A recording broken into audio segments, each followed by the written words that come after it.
Governors, temporary alternate governors, President Asakawa, good evening from ADB headquarters in Manila. My name is Mohammed Ehsan Khan, and I'm Secretary of the Asian Development Bank. Thank you for taking the time to participate in today's business session of the 54th annual meeting of the Board of the Governors. I would like to confirm that we have quorum for the meeting. May I please request you to switch off your microphones? I will now request the Chair of the Board of Governors, Mr. Lasha Kutchishvili, Minister of Finance of Georgia, to start the business session. Mr. Chairman, please.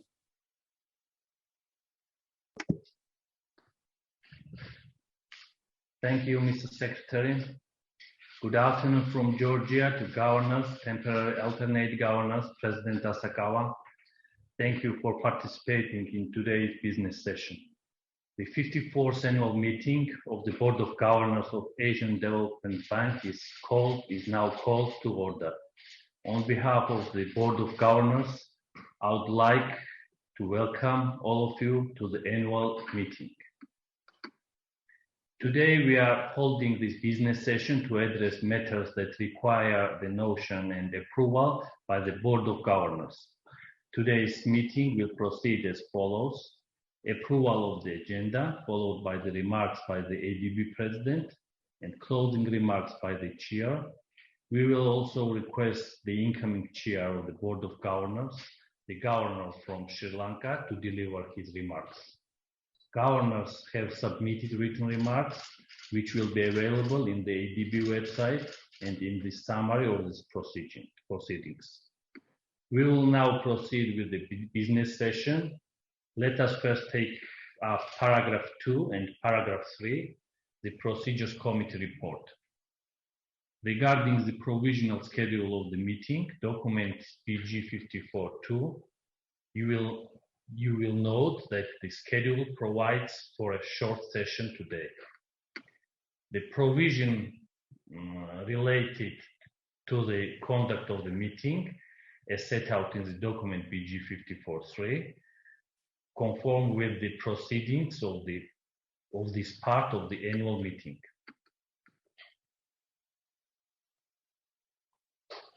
I take it that two documents of the acceptable and are acceptable, and that we may approve them as recommended by the Procedures Committee.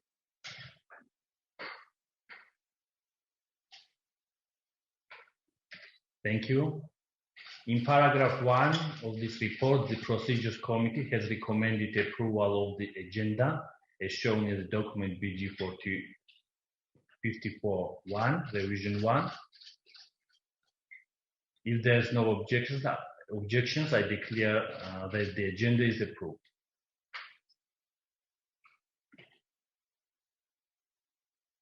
Thank you.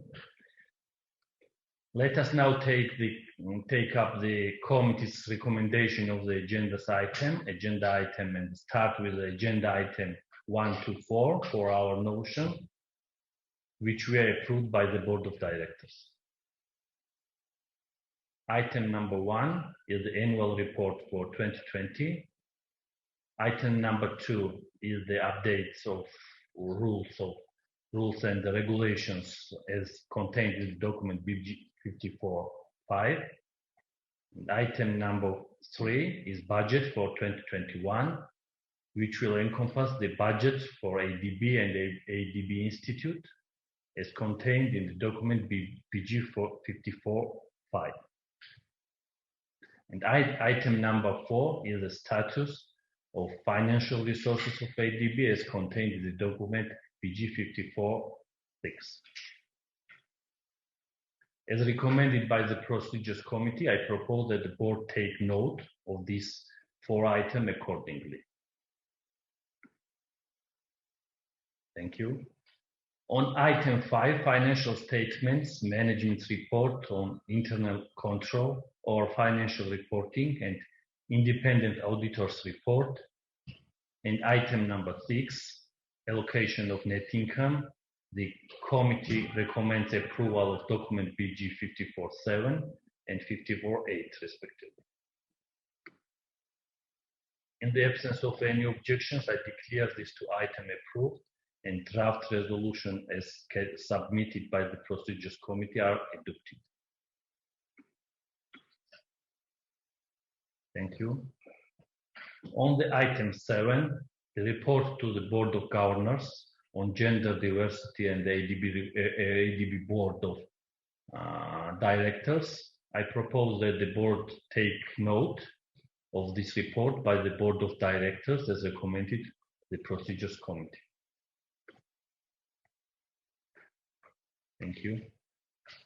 Regarding item number 8, the committee recommends that the Procedures Committee for 2021-2022 be composed of the governor for Afghanistan, Australia, Ireland, Japan, Luxembourg, Malaysia, New Zealand, the People's Republic of China, Philippines, Portugal, and the United States, with the governor for Sri Lanka as chair of the committee.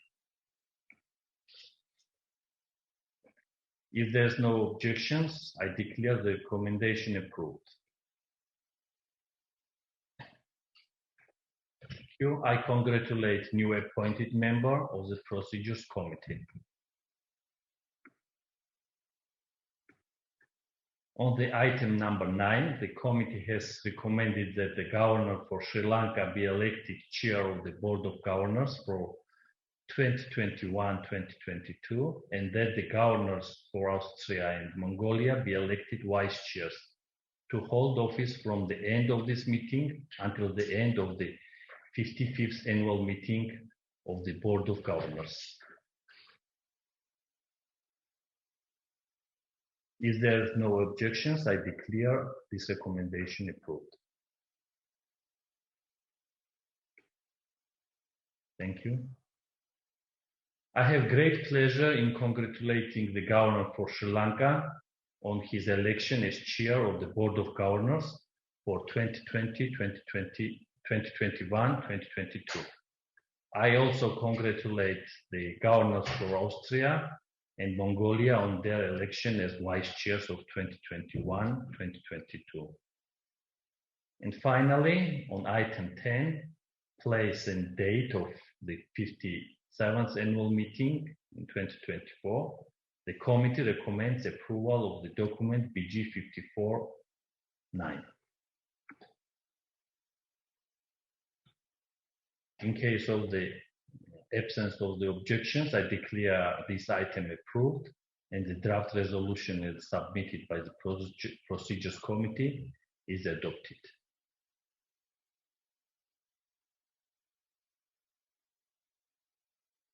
Thank you. Now I would like to call on the President of Asian Development Bank to deliver his remarks. President Asakawa, please. Thank you, Mr. Chair. Distinguished members of the Board of Governors, greetings. Times of crisis are often marked by tremendous hardships, but they can also reveal the best in people. As the COVID-19 pandemic brought great suffering and economic challenges, I witnessed many extraordinary examples of resilience and solidarity across our region. This spirit of dedication and perseverance, which burns so bright in the people you represent, has inspired ADB throughout our pandemic response.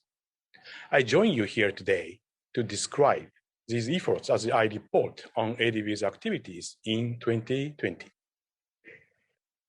I appreciate your presence at this virtual gathering and the service of the Governor for the Republic of Georgia as chair of our annual meeting.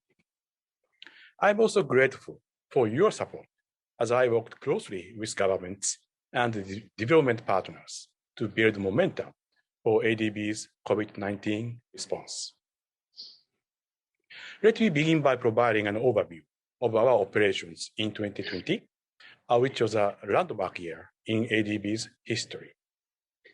ADB responded quickly and creatively to the rapidly escalating needs of our clients.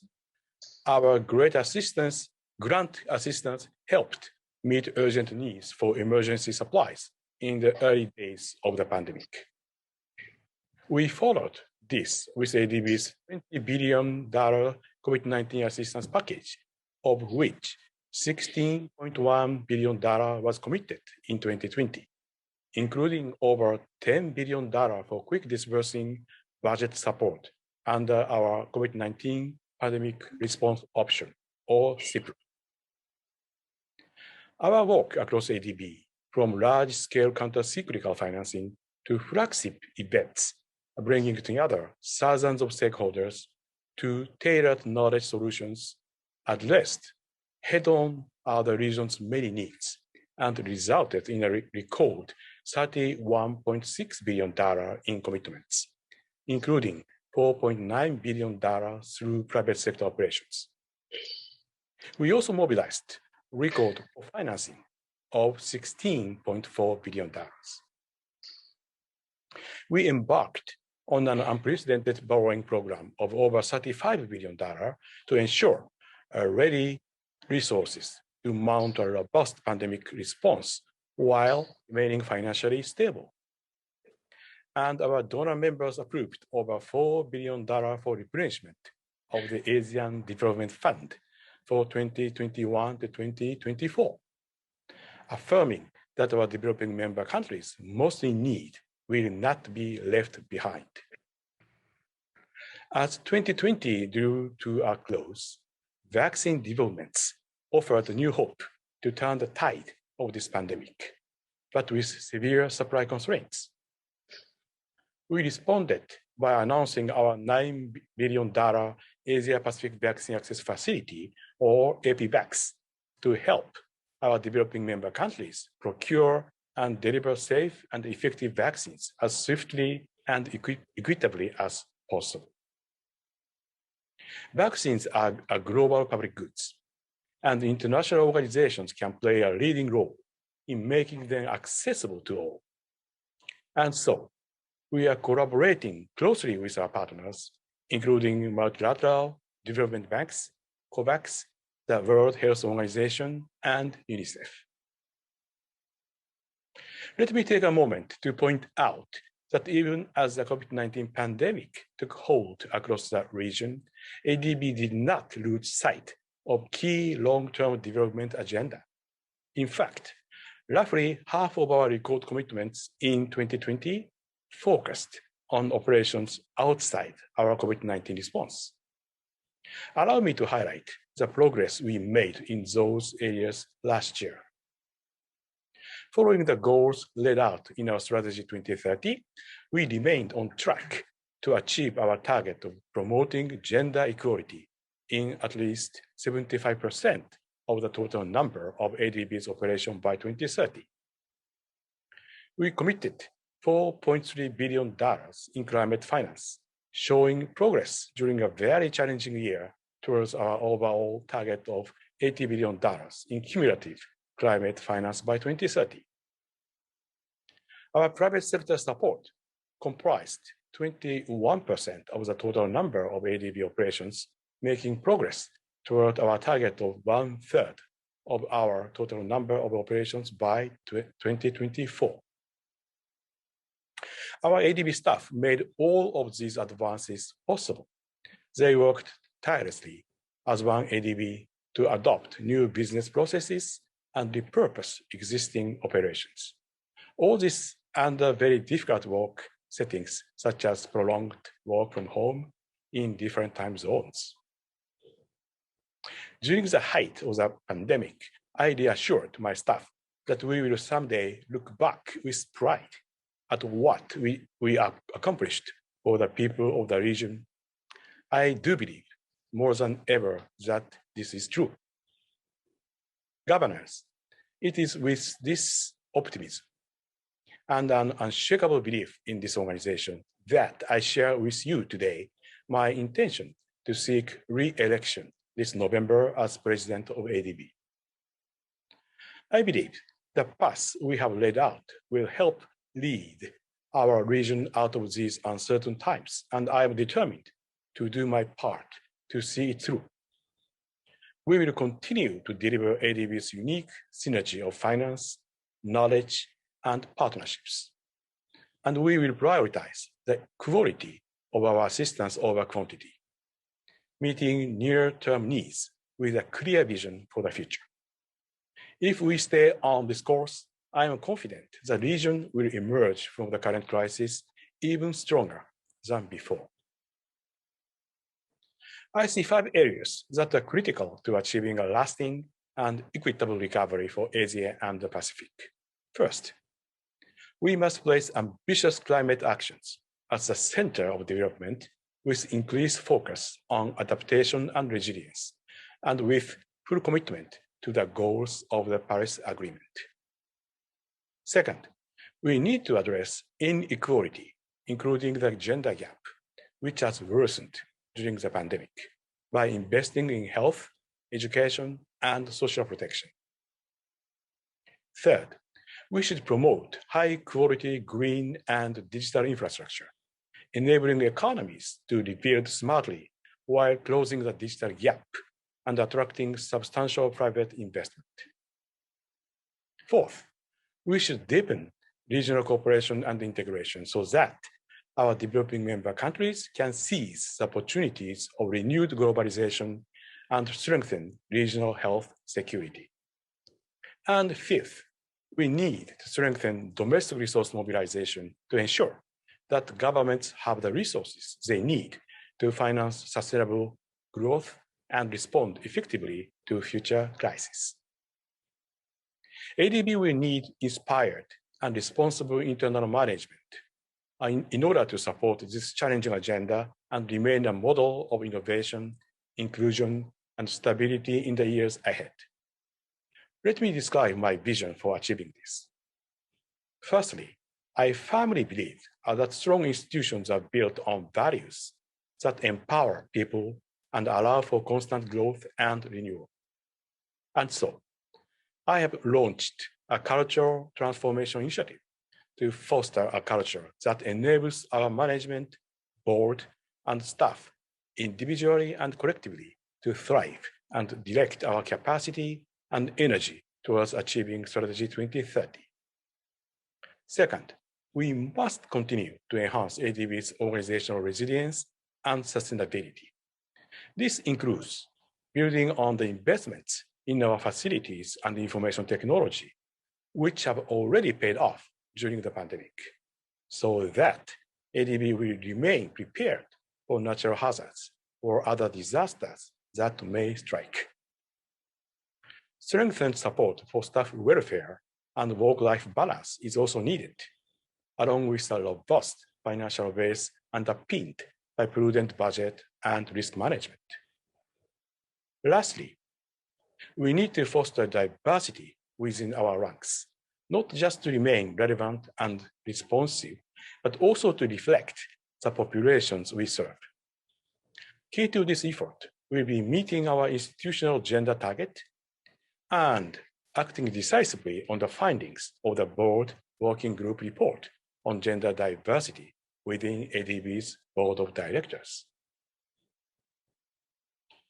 Let me close by emphasizing that, in spite of everything that has transpired during the current pandemic, my view of ADB has never changed, especially my unwavering belief in ADB's most precious assets: our dedicated staff, the deep trust we have built with our members, and our steady and reliable country presence across the region.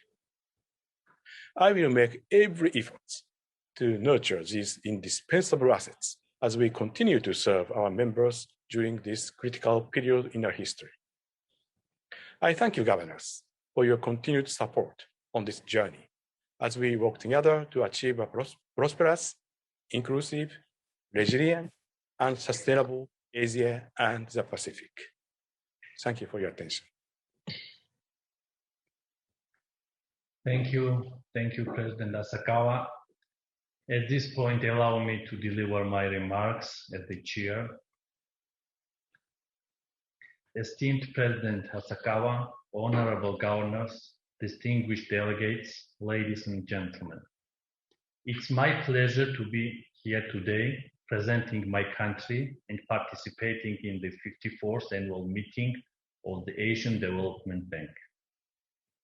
As you may well be aware, it was originally planned to be held in Tbilisi, perfect destination for engaging meetings, conferences, and informative events that would let everyone learn more about Georgia, the progress country has made inter alia toward greater cooperation with the ADB, and none the least brilliant opportunity for us to demonstrate our trademark hospitality. Despite the missed opportunity, we remain strongly committed to hold an outstanding and memorable annual meeting in Georgia anytime soon. In order to prove this, I believe we will have another opportunity in 2024. I look forward to meeting all of you in Georgia in person and hope by the time we will succeed in curbing the global pandemic and economic crisis. Meanwhile, we are having virtual meeting. I'm grateful to the dedicated team of the ADB for organizing annual meeting in these very difficult circumstances. Such virtual meetings still gave us a very good opportunity of discussing important aspects of development cooperation and the vital role of ADB in the challenging environment. It has been more than a year since dawn of the COVID-19. The global pandemic has claimed millions of lives and caused suffering to many more. Unprecedented challenges of this period made the economic severely hit, thereby affecting living standards of the people everywhere around the world.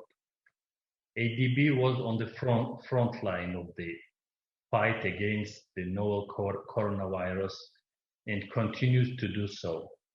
In this regard, it is important to highlight a comprehensive and $20 billion worth of COVID-19 response package to member states, which was designed by the bank to help them in meeting emergency need, provision of short-term economic stimulus, and delivering long-term assistance for sustainable recovery. The support was vital in assisting the countries of operation in maintaining the macroeconomic stability, minimizing the economic damage, and preserving the jobs. Now we are at the stage where when vaccines are invented and humanity can claim to be in the position of defeating an invisible enemy. Irrespective of the success, we still see significant deficiencies in combating the virus on the ground, especially in terms of vaccine supplies. To assist countries in addressing this gap, I see a clear role of ADB, especially by helping countries in getting access to the vaccines, which I'm sure ADB will deal with an outright success. Collaboration for resilient and green recovery is a theme of the annual meeting this year. ADB should be proud of showcasing itself throughout the history of its existence as an institution that is truly responsive to the development needs of its member states.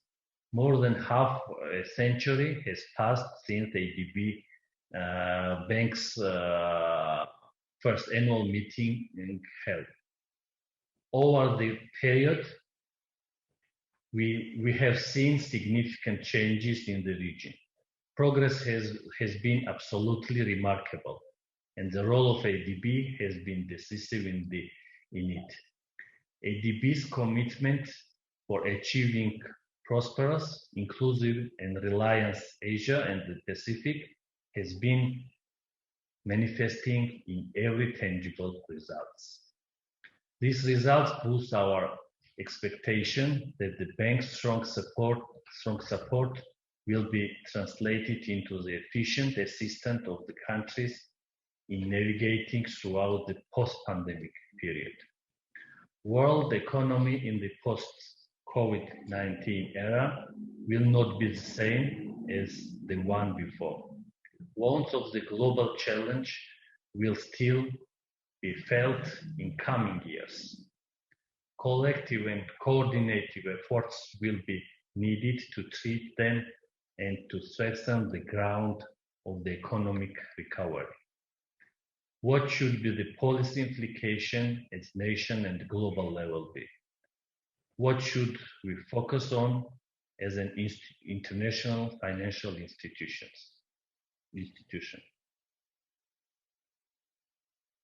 Dear fellow governors, I would like to highlight some areas where the bank should zoom in and decisive actions be taken to achieve these goals. First of all, we need to continue and even increase on our focus on economic and structural reforms. These reforms are aimed at strengthening the fundamentals of the economies and facilitate the reliance of shocks. We need to maintain the policies on promoting regional cooperation and integration. The future of our world is in building bridges. Georgia is a great supporter of free trade policies, and we continue to do so. It's very important to help countries investing in cross-border connectivity. Higher integration, greater openness, and the lower barriers are key to the world economic architecture, and we should continue relying on them. Let me emphasize the ADB's role in private sector development. We should strengthen the role of the private sector as it is indeed an engine of economic recovery. And the role of ADB will be vital here as well. With private sector players being badly hit by the pandemic, conventional support mechanisms might not be sufficient. I think the new support instruments, including the revised risk appetite of our institution in favor of the private sector, is the topic that we should be discussing next. Last, but certainly not least, we should strengthen our focus on human capital. Top 4 countries in Human Capital Index are from the region. Although we have some member states like Georgia that lag behind. By assisting the countries in returning their healthcare and education systems, ADB has accumulated a profound expertise and huge potential, which should be on our long-term continuous focus.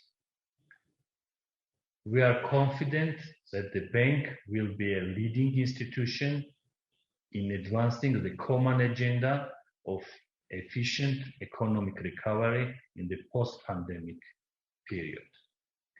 Finally, I want to once again use this opportunity to express my gratitude to ADB member states and their representatives who are virtually present today, and to the bank management, of course, hereby craving for the expansion of augmentation of our cooperation. Let me conclude by wishing good health and safety to all during the challenging time. Thank you.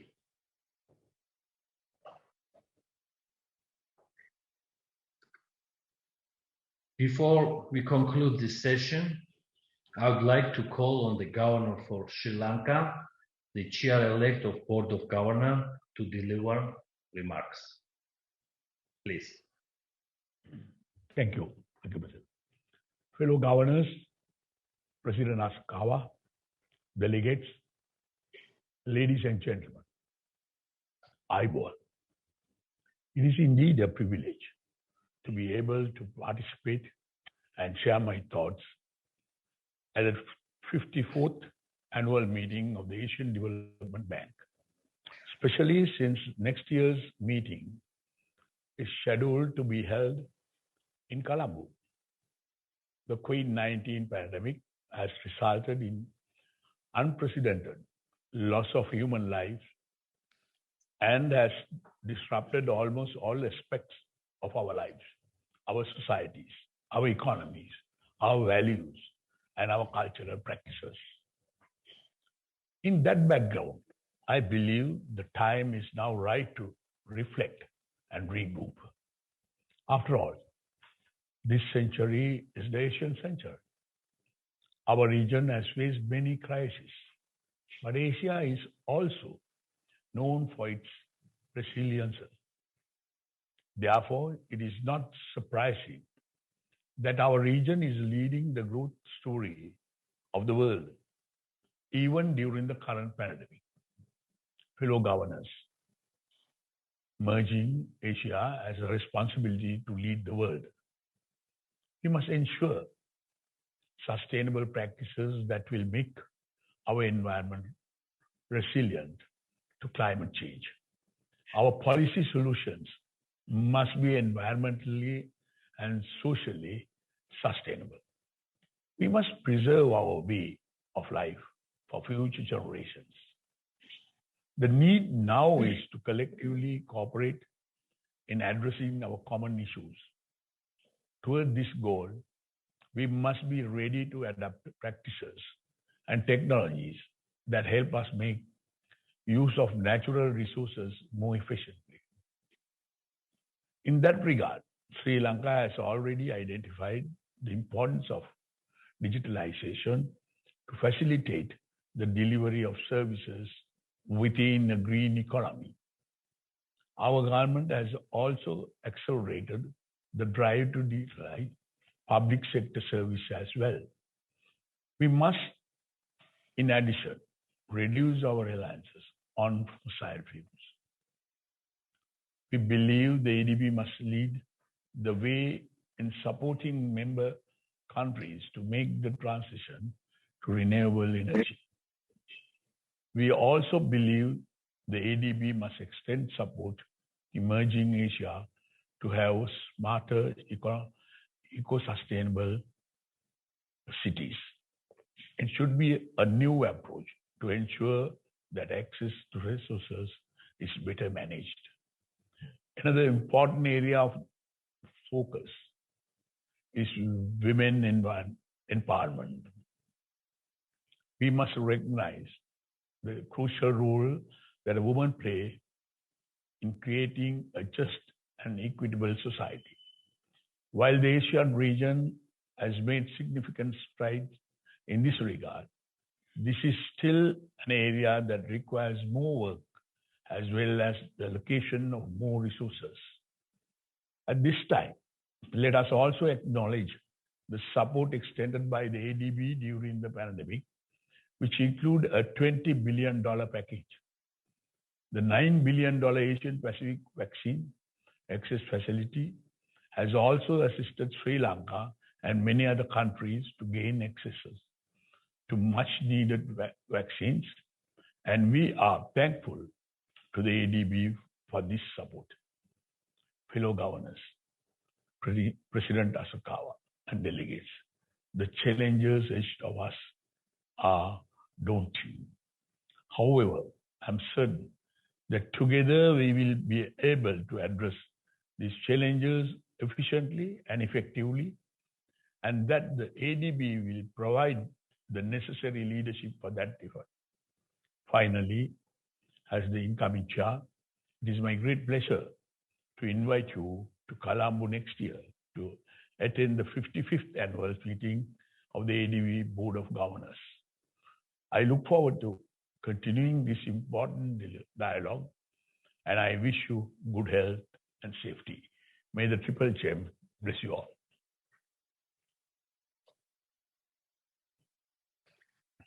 Thank you, Governor. We wish you success in your preparation for the next annual meeting. Fellow governors and official representatives, ladies and gentlemen, I hereby declare this meeting concluded. Thank you for your time. Please stay safe and goodbye from Georgia.